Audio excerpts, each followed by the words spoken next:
Well, would you look at that? The next phase of the agenda is now being slowly unveiled to the public. Of course, we knew this was coming because we've been talking about digital immunity IDs for a while now. This video was shared by the World Economic Forum recently on their Twitter account.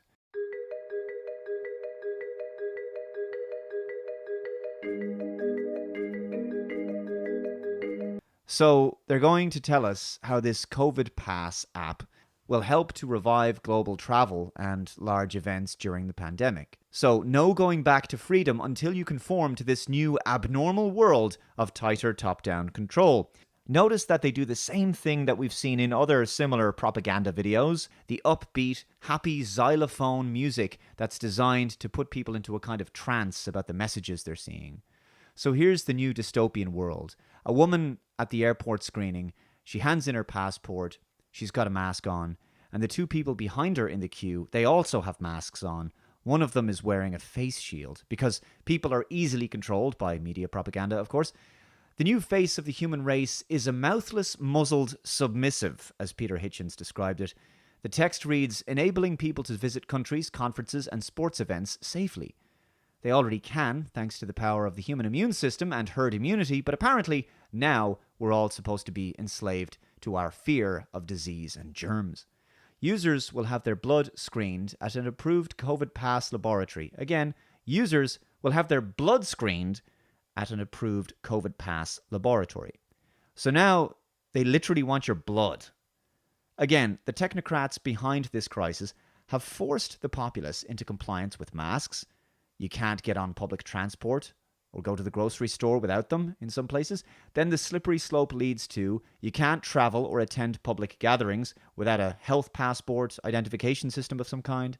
The final destination is that you can't do any of these things without a vaccine. A person's vaccine status will then be tied to their digital ID, which is coming down the line, as Bill Gates has said.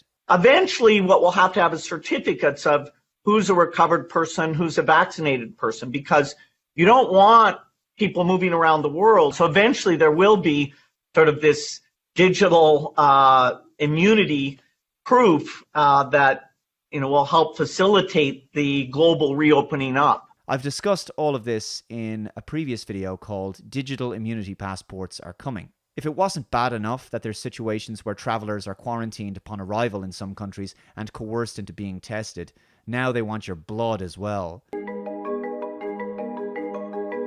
So it says, before being issued with a secure QR health code via their phone, thankfully I don't use a smartphone, but nevertheless it looks like it's going to become mandatory or something. Notice the use of appealing sounding words like secure, designed to sort of instill confidence in the viewer. This entire scam has been built upon sacrificing freedom for more so-called security. But actually, all that's happening is that we're losing more and more of our freedoms, and we're being placed into a digital prison where our entire lives are controlled, monitored, and regulated, and the prison doors are being locked tightly and securely. So you're basically being made to feel safe and secure in your digital prison cell. And then it says, which they can present at airline check-in, borders, or event entrances. The digital passport doesn't include tracing technology, but of course, there's a permanent record of where you've used the digital passport in every location and destination, so what exactly would you call that?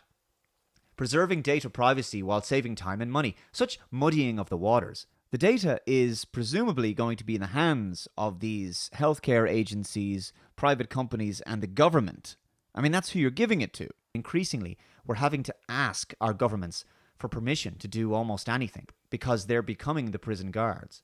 They keep doing this, and the public keeps falling for it. Information that was previously none of the government's business, like in this case, details of our blood records, are now expected to be given to authorities. And then you're being told that those same authorities will keep the data safe.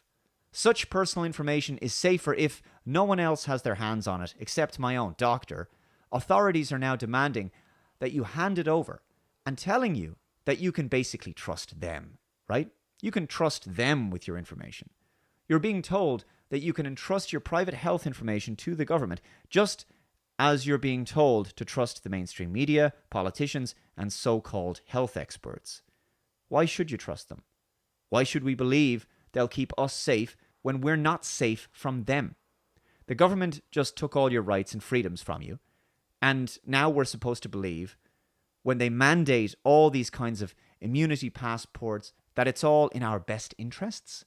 This was the plan all along, to use the pandemic as an excuse to bring about what James Corbett has described as a population control grid.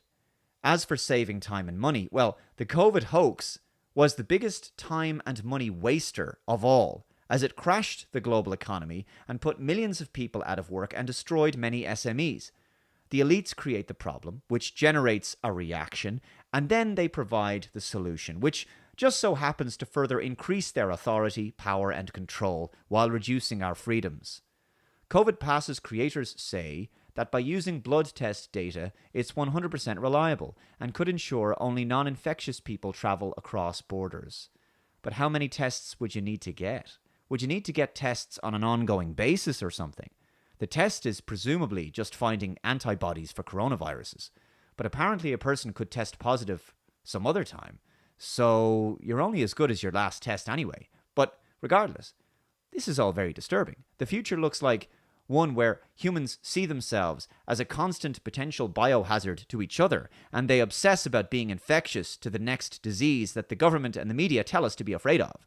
So divisions will probably form between the so-called infectious and non-infectious people. And as you can see here, these two travelers are still required to wear masks. Why? I thought that if a person got the all clear and they were approved for travel with something like CovidPass, that they wouldn't have to do that anymore. But it seems that the plan was never to really get rid of masks under any circumstances, right? It's all a social norm. It's the new norm, right? Muzzles are supposed to be here to stay, it seems, in order to keep humanity in a state of physical and spiritual subjugation, all part of the secular Sharia and the new abnormal, while monitoring access to concerts, conferences, and pilgrimages. And that's really what it's all about. Monitoring access, controlling what people can and cannot do, who they can be with, how many people are allowed to congregate together, even in private. There's a toll at every turn in your life. We're moving into a technocracy where, in order to do anything, to go to the pub, go to work, go on public transport, attend a sporting event, go shopping, buying food, we have to access and then receive permission from a global digital control grid. The excuse today is COVID-19. Someday in the future, it'll probably be another virus or a bioweapon or whatever. The justification may change, but the end result is population control and infringement of human freedoms.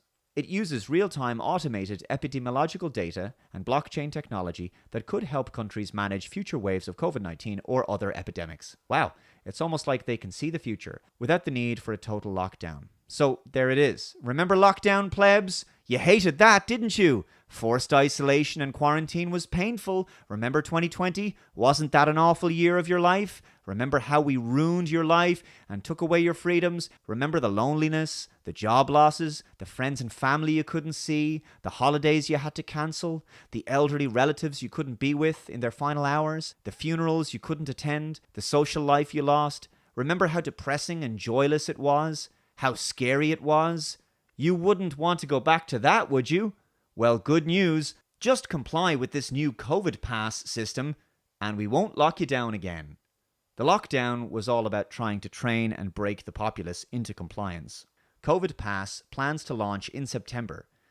Well, that's the end of international travel for me then. It commits to mandatory carbon offsetting for each of its passengers to preserve the environmental benefits of reduced air travel during the crisis. There you go. Right? Isn't it just a massive coincidence how all of this overlaps, right? There's an overlap between the restrictive new normal measures introduced for COVID-19 and all of the climate change agenda policies.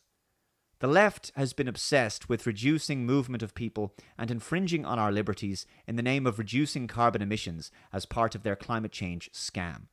It's two birds with one stone. But I'll get into more of that in an upcoming video later this week. Finally, I want to conclude by recommending the YouTube channel of Anna Brees. She's a British journalist who used to work for the BBC and ITV. She's doing some fantastic work on this manufactured crisis. I'll also include her Twitter so you can follow her over there.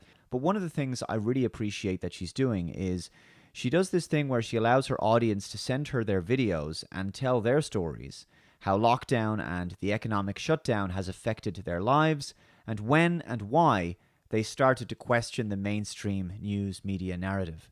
She's giving ordinary, everyday, working British people a voice and letting them be heard at a time when the general public are being ignored, and it's really inspiring and encouraging. More than anything, it's helping a lot of people realize that they're not alone in their thinking and in their suspicions and skepticism. So be sure to listen to these videos and follow Anna's channel. Thanks very much for watching. Be sure to share this video if you can, and I'll see you next time. Bye-bye.